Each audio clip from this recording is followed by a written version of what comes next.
ঠান্ডা আঙুল তার কাঁধ এবং ঘাড় স্পর্শ করল। আস্তে আস্তে পিছনে ফিরে লোকটা দেখল তার সামনে দাঁড়িয়ে আছে একটা ধোঁয়াটে সাদা চেহারার ছায়ামূর্তি, যার মুখ অস্পষ্টভাবে লক্ষ্য করা যাচ্ছে। লোকটার মুখের সামনে ছায়ামূর্তি নিজের মুখ নামিয়ে এনে ফিসফিস কণ্ঠে বলে উঠল, তুই আমার লাশ খুন করবি?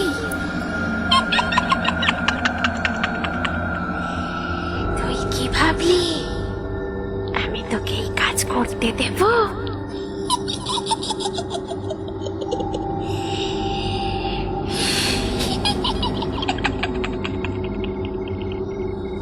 লোকটার হাত থেকে কুঠার ও কুড়ুল পড়ে গেল।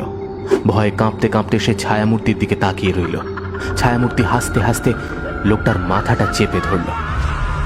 এতক্ষণ ভয়ে চিৎকার করে উঠল লোকটা। সঙ্গে সঙ্গে ছায়ামূর্তিটা লোকটার শরীরটা সাপের মতো পেঁচিয়ে মেরুদণ্ড মটমট করে ভেঙে ফেলল এবং ঘাড় ধরে মুটকে লোকটার নিথর দেহ মাটিতে ফেলে দিল। মুরাদপুর গ্রামের হস্তশিল্প মেলা বেশ প্রসিদ্ধ। অনেক দূর দূরান্ত থেকে অনেকেই এই মেলা দেখতে আসে। শুধু দর্শক নয়, আশপাশের প্রায় 20টি গ্রামের গ্রামবাসী, শিল্পী, কারিগর, মৃৎশিল্পী এবং ময়রা নিজের দোকান সাজিয়ে বসেছে। সন্ধে সন্ধেই মেলার ভিড় আজ বৃদ্ধি পাচ্ছে। 32 বছর বয়সী একজন মহিলা তার বাচ্চাকে কোলে নিয়ে মেলায় ঘুরে নিজের গ্রামের দিকে ফিরছে। ভদ্রমহিলা শেঠ শ্যামলালের স্ত্রী শান্তিরূপা। শ্যামলাল একজন গয়না ব্যবসায়ী এবং মহাজন। শান্তিরূপার ফোনে হঠাৎ একটা ফোন এলো। মহিলা ফোন ধরতেই উল্টো দিক থেকে কণ্ঠস্বর ভেসে এলো। হ্যালো, হ্যাঁ তুমি কোথায়? শান্তিরূপা বলল, মেলা থেকে বেরিয়ে এসেছি গো, এখন বাড়ির দিকেই যাচ্ছি। আরে তাড়াতাড়ি বাড়ি এসো, কত দেরি হয়ে গেল বলো তো। দেখো সন্ধ্যা হয়ে এসেছে, তাড়াতাড়ি এসো। আমি ঠিক আছি গো, চিন্তা করো না, আমি চলে আসছি তাড়াতাড়ি। শান্তিরূপা ফোন রেখে দিল। তার কোলে থাকা বাচ্চাটা বলে উঠল, ও মা, মা, ভুল করে টাটু ঘোড়াটা ফেলে দিয়েছি, একটু এনে দাও না গো। বাবু, আমি তোমাকে একটা নতুন ঘোড়া কিনে দেব। অনেক দেরি হয়ে গেছে, আমাদেরকে তাড়াতাড়ি ফিরতে হবে, না হলে বাবা কিন্তু খুব রাগ করবে। না মা, আমার আমার ওই টাটু ঘোড়াটাই চাই। এই তো কিছুক্ষণ আগেই ফেলে দিয়েছি ভুল করে। ও মা, ও মামা, ও মা, ও মা, এনে দাও না, এনে দাও না ওই ঘোড়াটা, এনে দাও না। গ্রামের এই রাস্তাটা এতটাই অন্ধকার যে ওই খেলনাটা খুঁজে পাওয়া কঠিন বিষয়। কিন্তু ছেলের জেদের কাছে হার মেনে শান্তিরূপা ছেলেকে তার কোল থেকে নামিয়ে দিয়ে বলল, আমি খেলনাটা খুঁজে আনছি, কিন্তু খবরদার এখান থেকে যদি একটুও নড়েছিস। চুপচাপ এখানে দাঁড়িয়ে থাক, আমি তোর খেলনাটা খুঁজে আনছি। হ্যাঁ মা, হ্যাঁ মা, আমি এখানেই দাঁড়িয়ে থাকবো। তুমি তুমি আমার খেলনাটা এনে দাও। শান্তিরূপার কানের পাশ দিয়ে ঠান্ডা বাতাস বয়ে গেল। সম্ভবত ঝড় বৃষ্টি হবে। দূরে কোথাও একটা শিয়াল ডেকে উঠল। গা ছমছমে পরিবেশের মধ্যে ভয় লাগছিল শান্তিরূপার। সে নিজের মোবাইলের আলো জ্বালিয়ে রাস্তায় ঝুঁকে ঝুঁকে ছেলের খেলনাটা খুঁজছিল। অন্যদিকে মায়ের অপেক্ষায় দাঁড়িয়েছিল বাচ্চা ছেলেটি। হঠাৎ একটি উজ্জ্বল সাদা আভাময় ছায়ামূর্তি ওর সামনে এসে দাঁড়ালো। তার পরনে ছিল সাদা শাড়ি।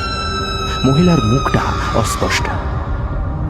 সে বাচ্চাটার কাছে এসে দাঁড়িয়ে ফিসফিস করে বলল, তুমি কি আমার কাছে আসবে খোকা? আমি তোমায় একটা বড় টাট্টু ঘোড়া দেব, তোমার খুব পছন্দ হবে। এসো আমার কাছে, এসো খোকা, এসো।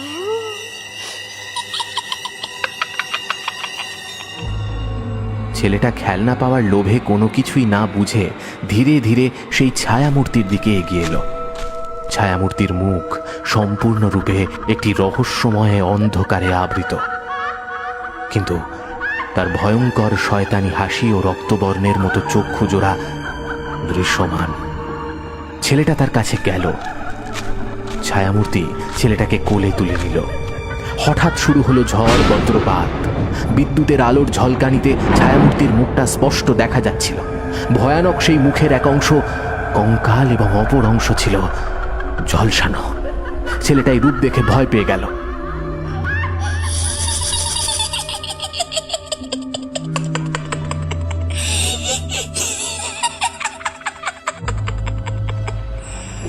এখন বিচার হবে। তুই আমার জীবন থেকে সবচেয়ে মূল্যবান জিনিস কেড়ে নিয়েছিলিস, তাই আমিও তোর জীবনের আদরের জিনিস কেড়ে নিতে চলেছি। কাউকে ছাড়বো না আমি, সবাইকে শেষ করে দেব। এর মধ্যেই শান্তিরূপা খেলনা ঘোড়াটা খুঁজে পেয়ে গেল। ফেরার পথে হঠাৎ একটা কালো বেড়া লাফ দিয়ে তার কাছে এসে ডেকে ছুটে চলে গেল।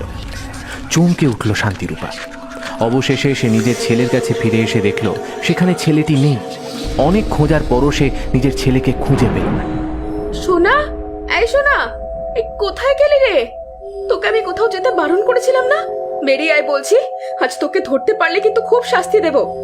বদমাইশ ছেলে, কোথায় গেলি রে? বাবু ফিরে আয় বাবা, আমাদের তাড়াতাড়ি বাড়ি ফিরতে হবে। শান্তিরূপা চিৎকার করে ছেলেকে ডাকতে লাগলো, কিন্তু ছেলে ফিরে এলো না। জমাট বাঁধা অন্ধকারে তাপমাত্রা ধীরে ধীরে হ্রাস পাচ্ছে। এমন সময় হঠাৎ তার মোবাইলটা বেজে উঠল। সে ফোন তুলতেই শ্যামলাল অন্য পাশ থেকে বলল, আরে কি ব্যাপার, তুমি বাড়ি ফেরোনি এখনো অবধি? আমি তোমায় বারবার বললাম মেলায় যখন যাচ্ছ রাত করে ফিরবে না, তার মধ্যে এখনো। আমাদের ছেলেকে কোথাও খুঁজে পাচ্ছি না। হ্যাঁ কি কি বলছোটা কি তুমি? ছেলেকে খুঁজে পাওয়া যাচ্ছে না মানে কি? আরে এই ও মাঝপথে নিজের খেলনা ফেলে দিয়েছিল, তারপর সেটা এনে দেওয়ার জন্য এমন জেদ করলো, আমি বাধ্য হয়ে সেটা খুঁজে আনলাম। কিন্তু এসে দেখি আমাদের ছেলে যেখানে দাঁড়িয়েছিল সেখানেও নেই। আমি ওকে অনেক খুঁজলাম, অনেক ডাকলাম, কিন্তু কোথাও ওকে পেলাম না।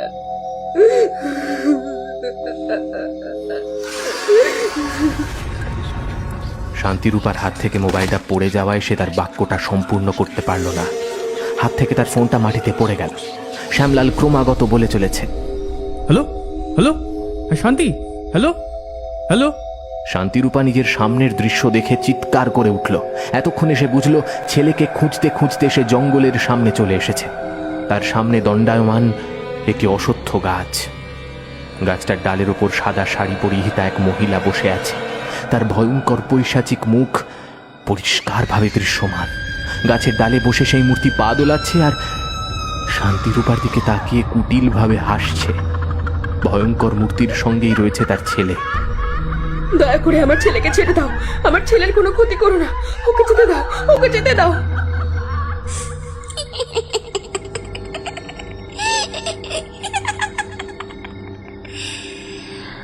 আমিও আমার বাচ্চার জন্য ঠিক একইভাবে কাঁদছিলাম।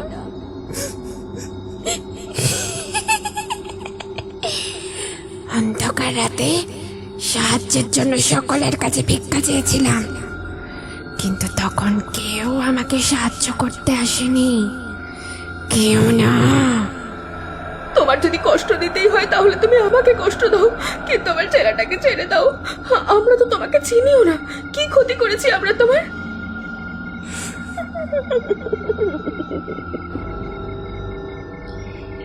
তুমি হয়তো আমায় চেনো না, কিন্তু তোমার স্বামী আমাকে খুব ভালো করে চেনে।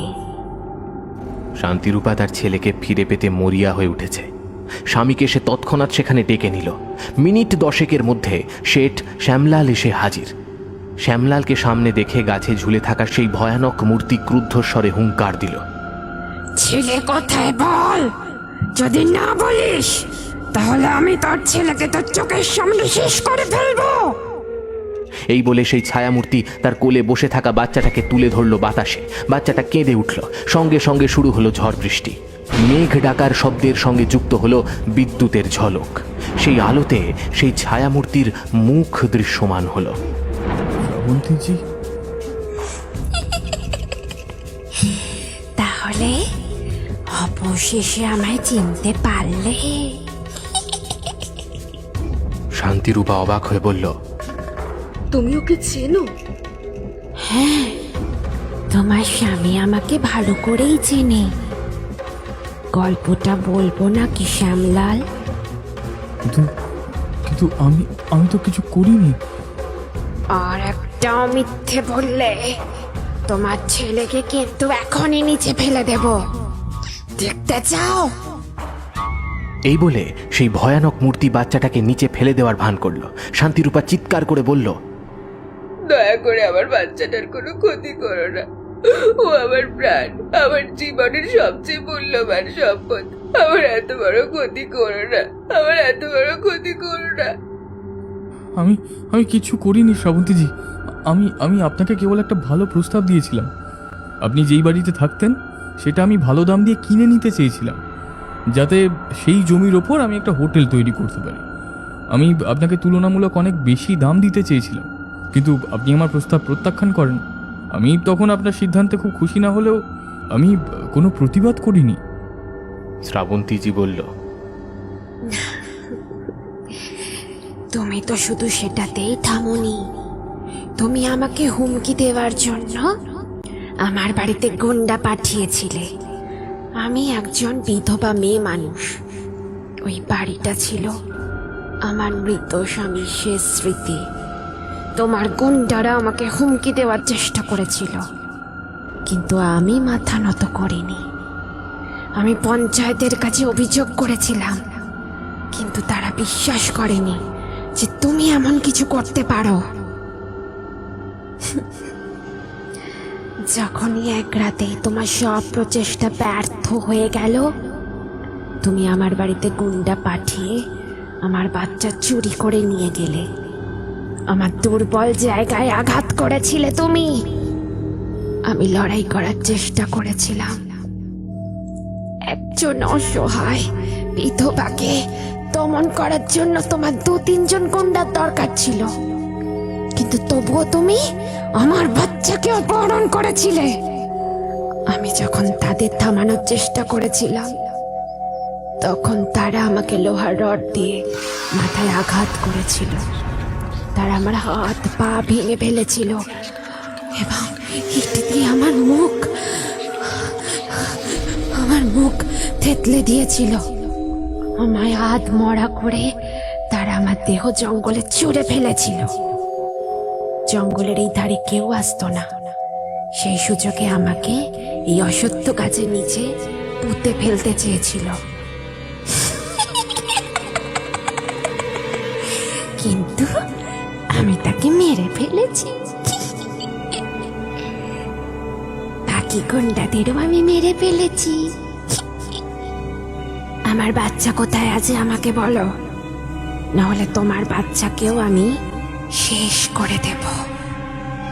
বিশ্বাস করুন শ্রাবন্তীজি, আমি শুধু চেয়েছিলাম আমার স্ত্রীর নামে একটা রিসর্ট বানাতে। কিন্তু আপনি যখন আপনার ওই বাড়ি বিক্রি করতে রাজি হলেন না, তখন আমি আপনাকে একবারও জোর করিনি। দয়া করে আমাকে বিশ্বাস করুন, আমি আমার স্ত্রীর নামে শপথ করে বলছি। তুমি তোমার স্ত্রীর সামনে সহজ সরল আচরণ করছো, কিন্তু তোমার স্ত্রী জানে না যে তুমি একজন রাক্ষস। তোমাকে কষ্ট পেতে হবে, এবং দুর্ভাগ্যবশত তোমার স্ত্রীও কষ্ট পাবে। শান্তিরূপা, তোমার ওপর আমার কোনো রাগ নেই, কিন্তু তোমার স্বামী আমার বাচ্চাটিকে আমার কাছ থেকে কেড়ে নিয়েছে। এখন আমি প্রতিশোধ নেব। তোমাদের কাউকে আমি ছাড়বো না, কাউকে না। তুমি কিন্তু ভুল করছো। তুমি আমাকে যেই কাজের জন্য দোষারোপ করছো, আমি সেই কাজ কখনো করিনি। আচ্ছা, তুমি আমাকে এত বড় বড় কথা বলছো, তোমার কাছে আদৌ কোনো প্রমাণ আছে সেই কথার? যে গুন্ডা আমার দেহটা নষ্ট করতে এসেছিল, সে কারণে উদ্দেশ্যেই এই কাজ করতে এসেছিল। আমি নিশ্চিত ওই দিন ওই গুন্ডার ফোনের অন্য প্রান্তে তুমিই ছিলে। এখন তুমি তোমার বাচ্চাটিকে বাঁচানোর জন্য নিজেকে নির্দোষ প্রমাণ করতে চাইছো, কিন্তু আমি জানি তুমি আমাকে খুন করে আমার বাচ্চা চুরি করেছো।